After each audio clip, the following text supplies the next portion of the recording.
Hey, everybody. Welcome to the Santita Jackson Show on AM 950 Radio, the voice of progressive Minnesota. It's a joy to be with you today. Please go to am950radio.com and stream, but join my morning stars on the Santita Jackson Show YouTube channel. I need you to like and subscribe there. Like and subscribe and put those thumbs up, thumbs up. Hello, Robert. Shalom to you. And please go to the Santita Jackson and Friends Facebook page. It's the only place where I can accept friends, and I want you to be my friend. So please go to the Santita Jackson and Friends page. And if you want to hang out with me on X, then go to Santita J or the Santita J Show. So let's talk about war and peace and relief. We now have a staggering, really disaster from Florida up through North Carolina, and involving 5 or 6 states, hundreds of billions of dollars worth of damage. And yet we're spending billions, tens upon billions, and those are conservative estimates, on Israel, Ukraine, Yemen. The list continues to grow. And so we're grateful to Brown University for their cost of war project. And for giving us the numbers. And I want to thank this gentleman who's been with us on the show before, the brilliant William Hartung. I'm so glad that you're with us, Senior Research Fellow at the Quincy Institute for Responsible Statecraft. Thank you for being with us today and help us to understand what we're looking at as we are looking at, I don't know how many tornadoes popped out all over the state from east to west in Florida. And you're seeing people who are really struggling, and they see checks that are just cut. It seems as if the president and the powers that be, if you will, they don't even blink. It's 10 million here, 20 billion there, and on, and it just keeps adding up. $22.76 billion in a year's time to the conflict in Israel, really funding Israel's war on Gaza, their war on the West Bank. And these are conservative estimates. Would you please explain this to us and help me to understand why, in your estimation, in your research, that the $22.76 billion is a conservative estimate? Yeah, well, I mean, as you said, we're dealing with a disaster here in America, and these things are going to keep happening, and we can't help people deal with those disasters if we're going to be funding war after war after war all over the world. And in Gaza, people have a sense from seeing the pictures. It's devastation. At least 40,000 people killed directly, tens of thousands more through starvation, disease, and so forth. Now a war against Lebanon. Things are getting out of control there. And our administration says, well, we're trying to get Netanyahu to step back, but they're not doing the one thing that would make a difference. They're enabling the wars with U.S. weapons paid by the taxpayers and are still doing so. But a lot of people couldn't figure out how much this costs because the government sends weapons in so many different ways, and they haven't been particularly transparent. In fact, the Washington Post found that they were making the deals small enough, each individual one, so they wouldn't have to report them to Congress. So they made 100 deals in the first 4 months of the war, none of which Congress was informed of. No. Wait, that I don't want you to move too fast past that one. What now? They made the deal just under, I guess it would be a threshold, right? Exactly. There's a certain amount at which Congress needs to be informed. And if it reaches that level, they'll tell you the country, the amount, what kind of weapons, a decent amount of detail. And if it's below that amount, they don't have to tell you anything. Now, the fact that they did it 100 times makes it clear it was intentional. And I think it's because on some deeper level, they're ashamed of what they're doing, even though they're not going to admit it. And also, they don't want the kind of criticism they would get if people knew the full extent of how the U.S. is enabling Israel. And they've done this 100 times? They did, yes. Wow. And, it's a sharp contrast with Ukraine. Every time there's an arms shipment to Ukraine, they put out a list of exactly what they're sending, what it costs, when they're delivering it. And when they do arms sales to Israel, they try to hide it. Now, of course, Ukraine is being attacked. Israel's the attacker. Um, so I think that those supplies are more egregious, more outrageous, more immoral, and have to be stopped. But so we looked at all the different categories of aid. Sometimes they just give it to them and then reimburse ourselves later. Sometimes it's a sale that'll come in a few years. Sometimes there's the actual stockpile of weapons in Israel that they can draw on. And each of these different channels has different levels of information available. So we pieced together everything we could. And that's why I think it's probably an underestimate, because after we finished, some colleagues sent me some stuff about firearms exports to Israel, which we hadn't seen. There's a special Pentagon program where they give used equipment for free or discount. A bunch of new data on that came out. So, and of course, unless we stop the wars tomorrow, our government's going to keep funding them. So this is unfortunately possibly just the beginning, unless we can turn around this policy. And it was interesting. This doesn't usually happen, but somebody asked the State Department spokesperson about our study the other day, and he said, "Oh no, that's not correct. I mean, they're lumping apples and oranges and blah blah blah blah blah." And so the reporter said, "Well, what is the amount?" He said, "I don't know." So on the one hand, Well, he doesn't know, but you're wrong. He knows exactly. He knows I'm wrong, but he doesn't know what the number is. Or alternatively, if he does, he's not going to tell us. Well, I mean, it seems to me that those people who support this war on Gazans, I mean, because it's not, I don't know if you technically call it a war. I mean, aren't wars between armies, and this is not an army. This is a people. These are defenseless people who are being slaughtered in unconscionable numbers. Yeah. So I can't call it a war between them. It's a war on them. And it seems that the supporters of this project are incredibly skilled at gaming the system, our system of government. Am I correct? I missed a little part there. Oh, it seems that those who are supporting this war on the Palestinians are incredibly skilled at gaming our system. Oh, yes, completely. I mean, the thing that amazes me is that you have officials who stand up with a straight face and say, the United States supports a rules-based international order. We're trying to get Israel to be more careful. When anybody that's got eyes knows that these are war crimes. Many people think it's a genocide. And as long as we are supplying it, our government is complicit in those crimes. And I think it hurts anything else our government wants to do around the world. They're not going to be taken seriously. If this is, not only are they supporting these crimes, but they're saying the opposite. Therefore, they have no credibility. So we're being lied to. I will say that. Yes. And I'm wondering, there is a cost, a financial cost, if you will, a money cost to the war. But what is this costing us in terms of goodwill, in terms of our international standing?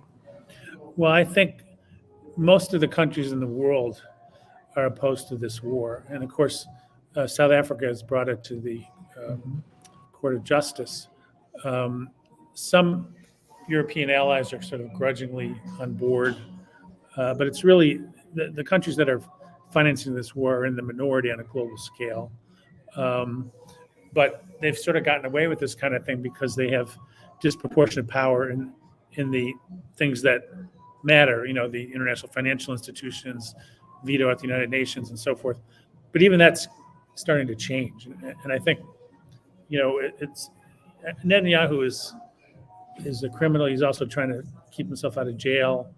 He's head of a kind of a small-sized declining power. And to some degree, the United States is as well, in the sense that if we ever could, we certainly can't push the rest of the world around by threatening force of arms. Because if you look at Iraq and Afghanistan, our military did a lot of damage, but those places ended up worse than they started out. They're not particularly U.S. allies. So this whole idea that somehow selling and using arms makes you tough and protects you is completely belied by the realities of this century. and yet it takes so long to change the mindset to catch up to the reality. How did you find these numbers that the government spokesperson disbelieved? I mean, because clearly you got the numbers from, well, where did you get them from? I don't want to make any presumptions because I'm trying to track how you were told that the numbers were incorrect. And then when asked if what the numbers were, oh, I don't know what they are. Where do these figures come from? Well, it's interesting because they were there in government documents. There was some question of interpretation, but the Congressional Research Service, which is the research arm of Congress, had done a paper on it when they passed some emergency legislation in the spring. The Congress published what was in that. So really, it was a question of there's a lot of it was just this program called Foreign Military Financing, which is this straight military aid, and then there was some money. We gave them weapons out of our stocks, just gave them to them, and then they had to be replaced, and so there was money to replace those weapons, and those were kind of the main components, as well as some other giveaways. So it all existed, but it hadn't been assembled in one place, hadn't been interpreted. And all of that is just the aid. There's also $20 billion in future sales on the table on top of that. So a lot of it was just navigating all those different channels and understanding what they meant, which I've done this a long time, but also I ran it by a bunch of other experts. So I think if there was any truth to what the State Department spokesperson said, he was just saying, the other thing we looked at was the cost of the buildup in the region, the sending the aircraft carriers, the shooting missiles at the Houthis and all that. And I think he was trying to say, oh, that's different. That's not related to Israel. But of course it is, because that war wouldn't exist if Israel hadn't attacked Gaza. Because the Houthis started those attacks to try to leverage Israel to stop killing people in Gaza. So the whole escalation in the region goes back to Gaza. There's nothing else. Well, can we believe the State Department? Because the Secretary of State, Anthony Blinken, has been accused, has found to be not telling the truth. Yeah, I think they almost can't in a way, because if they're going to double down on supporting a regime that's committing war crimes and possibly genocide, what can they say? Are they going to stand up there and say, "Oh yeah, we're doing that"? So they need a cover story, but there is no credible cover story, so they look foolish. And that's just one thing. They also, they're abetting heinous acts and trying to cover them up. What do you expect there to be any change in policy after the election? Because it seems, and I'm asking that question because it seems as if former President Trump and Vice President Harris are competing to prove who's more loyal to Israel in this conflict. And in the meantime, America's taking a fair amount of criticism, our government is, for their response to these disasters that have occurred because of hurricanes Helene and Milton. I mean, people are not the vice president and the former president. Well, the vice president and the current president are saying, look, these are conspiracy theories. We are responding. We're giving you a full-throated response. But the fact is, our disaster system is not built to support Americans, really. You have to have insurance. You get some government aid, but to restore you fully, we don't do that. We restore other people. We don't restore American people. Right. And sometimes what you get comes years later, too. So, yeah. A majority of Americans of both parties don't think we should be financing Israel's war. So it's really indicative of how our foreign policy is not democratic. It's based on ideology and money and power and bad habits. I mean, I think, Joe Biden has been a staunch supporter of Israel for probably 50 years. Mm-hmm. And I think it's just like embedded in his brain. So, some people ask me, well, is this about the arms companies, pushing war to make money. But in this case, they don't have to push. There's kind of this mind meld of must support Israel at all costs, and of course, there's wealthy people who are weighing in. I live near Columbia University, and when they cleared the campus um, the second time, the first time it was relatively peaceful, and even the police said, "Why are we here? These kids are not causing any problem." The second time they went in hard, and it was because the mayor had a regular phone call with 6 billionaires, and one of them said, "You got to get those kids out of there. You got to go in hard." So that there's kind of there's money behind the war crimes, and the university presidents and mayors seem to be bowing down to that. On the other hand, on the positive side, I met a wonderful young man last time I was on your show, Bryce Green, who's Yes. University of Indiana. We've been staying in touch, and he wanted some help with research, which ended up being hilarious because he sent me what they had done. It was like a 16-page portfolio of what their university was doing, including being tied to a naval warfare center that makes artillery. And I mean, basically, they had done more than I could dream of figuring out on their own. And they've now started a campaign to get that company that runs that warfare center off campus, which is what I'm hoping for, is that the students who are in the ceasefire movement are going to stay after this. They're going to look at the bigger connections between their universities and militarism, and they're going to be with us for the long haul, if not all, hopefully many, because that's what it's going to take, kind of a generational shift, I think.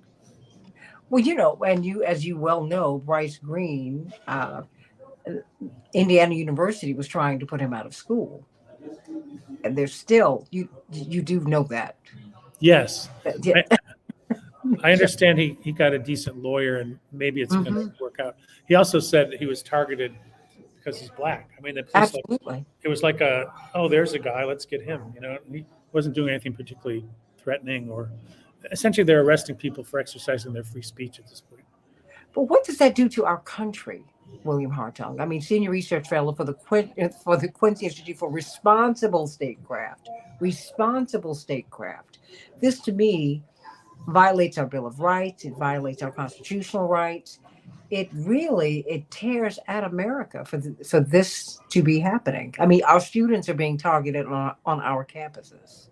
Yeah. Well, I live in New York City, and it's the centennial of the birth of James Baldwin. And the Schomburg Center for Black Culture in Harlem has done a series of events. Now, given what was happening in the 60s, I mean, certainly Dr. King and many in the movement, they were nonviolent. They were sort of like, you talk to your enemy, you bring them around, you make moral appeals.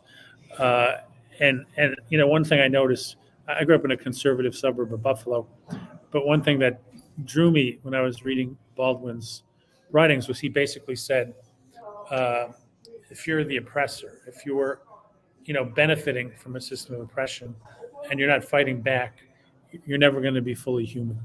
And that it distorts the oppressor. Obviously, they're not the primary victim of the system, but they're also affected by it. And so I think that to me is the people who are kind of standing back and saying, "Oh, I don't understand this," or there's students said something nasty, or I think are a significant part of the problem. And Dr. King wrote about that as well. That kind of the good liberals who are doing nothing were almost worse than Bull Connor. But I think the other ingredient to that is people have to feel like they can make a difference.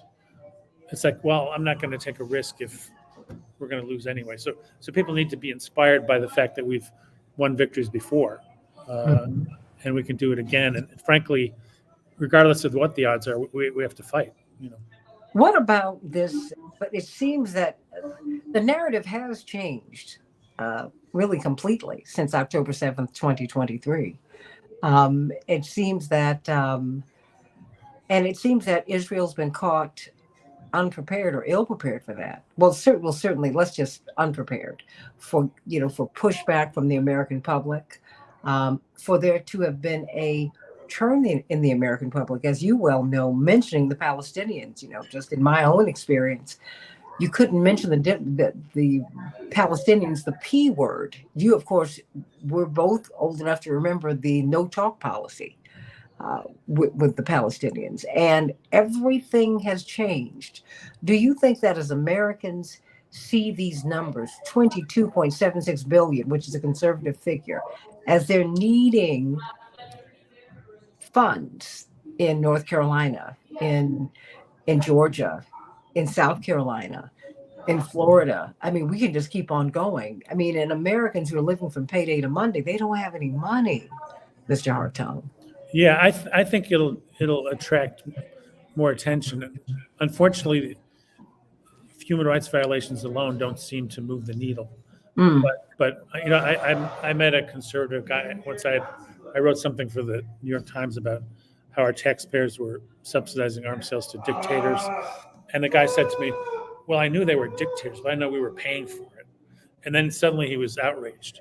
mm, But I think the combination, you know, being involved in that kind of devastation, plus spending money on it that needs to be spent elsewhere. And if these wars go on, that money is going to become bigger. When they went into Iraq, the Bush administration said, "Oh, it'll cost, $50 million or some ridiculous small figure."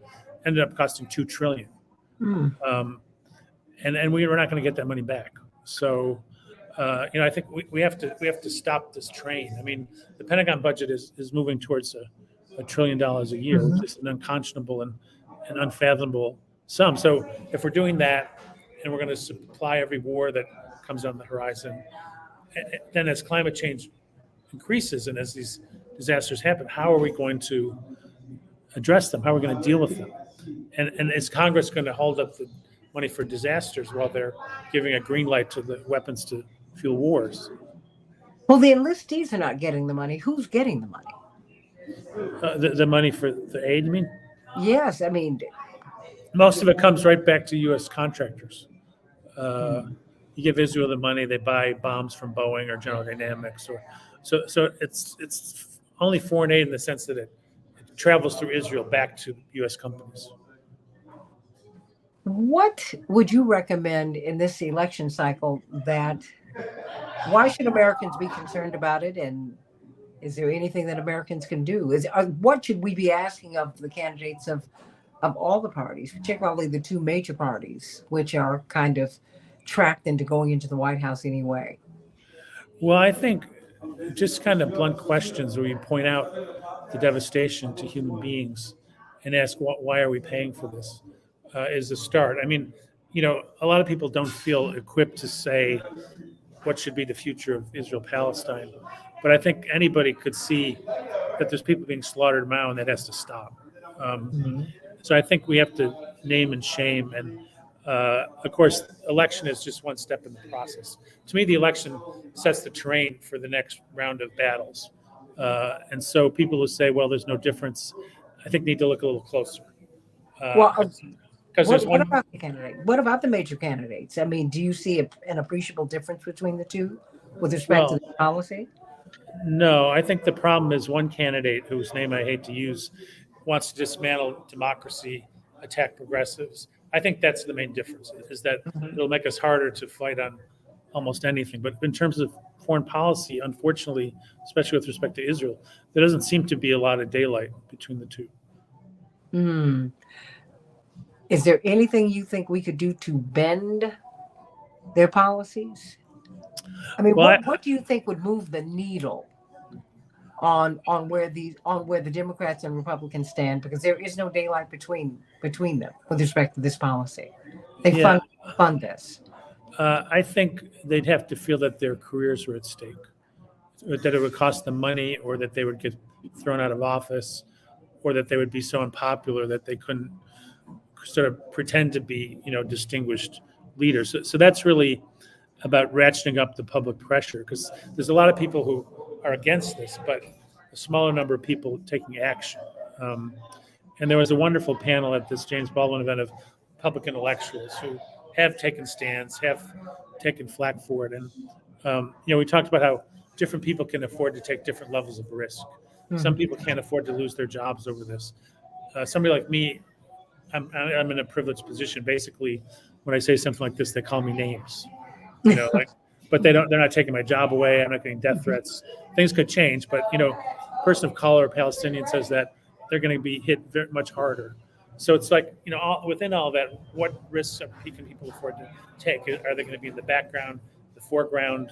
I think we have to sort of just encourage people to do what they're able to do, with the understanding that some will have to be more careful than others in order to just sustain themselves and their families.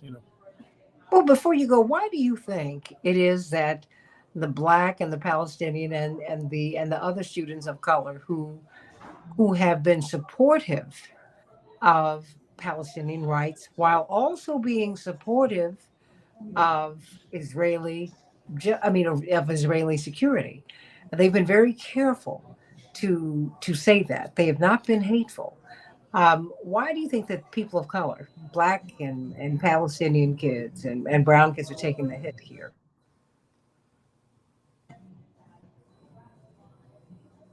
Mr. Harton? Oh yeah, there was a little gap. Oh, okay. Why do you think that people of color, particularly our young, are taking such massive hits in as they support Israeli security and Palestinian justice? I think it's sort of like the system taking the gloves off. Mm, Uh, there's still strong strain in the power elite. They don't want people of color, working class people, to have power. They're willing to yield on certain fronts. There can be a little bit of social mobility, and then the door gets shut. But anything that challenges economic relations or kind of the ideology of America as the great savior of the world draws this kind of harsh strike back. And I think they might think, because people are already disadvantaged, that they're going to back down. But the students are not backing down.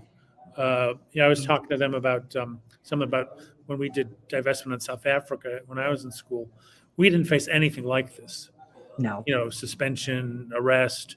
So I am so proud that these people are carrying on. I think they're, at least in a moral sense, certainly the leaders, and I think we need to support them in every way possible and encourage them that this could be a long-term struggle. Well, it is that, but movement has occurred. And breaking news, everyone: Ethel Kennedy, the widow of Robert Kennedy, has just made her transition. 96 years of age. What are really an iconic and gargantuan figure in all of our lives. Even though I'm not old enough to remember Robert Kennedy, we thank God for her life. We thank God for this woman who was pregnant when her husband was assassinated in front of her. She kept on going, kept on raising children, who went on to contribute to this country in a mighty way. And we thank God for her life and that of her husband. So glad that she can be reunited with her husband and other family members, including children, in heaven. Would you like to say something about Ethel Kennedy, Mr. Harton? Well, she reminds me of other friends and colleagues who've made a lifelong commitment to fighting for justice. And I think that can be very redeeming, especially in times when you've suffered personal loss. Mm-hmm. There's a structure of meaning in your life and trying to help other people and prevent death and destruction and so forth. And there's also kind of a lot of people don't think about this. They think of politics as kind of this grim thing of where you're fighting these awful odds and you're depressed all the time. But there is joy in the struggle and in the connections that people make. I have a friend who's an organizer for the Poor People's Campaign, Reverend Barber, and it's the kind of an attempt to recreate what Dr. King was trying to do. And they spend a lot of time on song, on poetry, on culture, as a sustaining element, but also as another way to communicate to people. And I think, in some of my circles, people are just so beaten down by the odds. They don't take the time for that, to understand that taking some joy in the struggle and the way we work and take care of each other is how we're going to be able to keep fighting. Absolutely. William Hartung, Senior Research Fellow at the Quincy Institute for Responsible Statecraft. I've got to emphasize that because really that's what this project talks about, that which is responsible statecraft. And could you define that before us before you go? What is responsible statecraft? What is Well, the short version of our motto is more diplomacy, less war. The so many of the think tanks in Washington get on board with, every and all military intervention. Many of them are funded by weapons contractors or the Pentagon. Mhm. We felt there had to be a different voice in Washington. And so basically, war is not the answer. War is not the way to exert influence in the world. War is the way to hasten the decline and dysfunction of our country.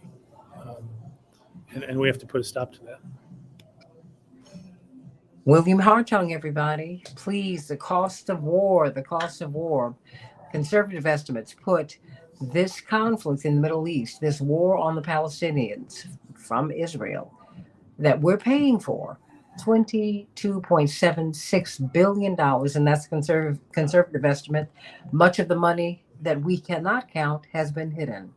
Wow. Thank you so much for your work, Mr. Hartung. Well, thanks for talking to me. It's important to get the word out, and you certainly do that every day. So, Warmest blessings to you. We've got John Nichols coming up as we're going to continue this conversation, because what we want to talk about is where that money that we're spending over there could be going specifically to the people who are surviving these disasters. great. Well, I'll give him my best. He's a great person. So, A wonderful human being, as are you. Thank you for your work. well, thank you. Stay right here, everybody, on the Santita Jackson Show as we talk about matters of war and peace and where your money is going.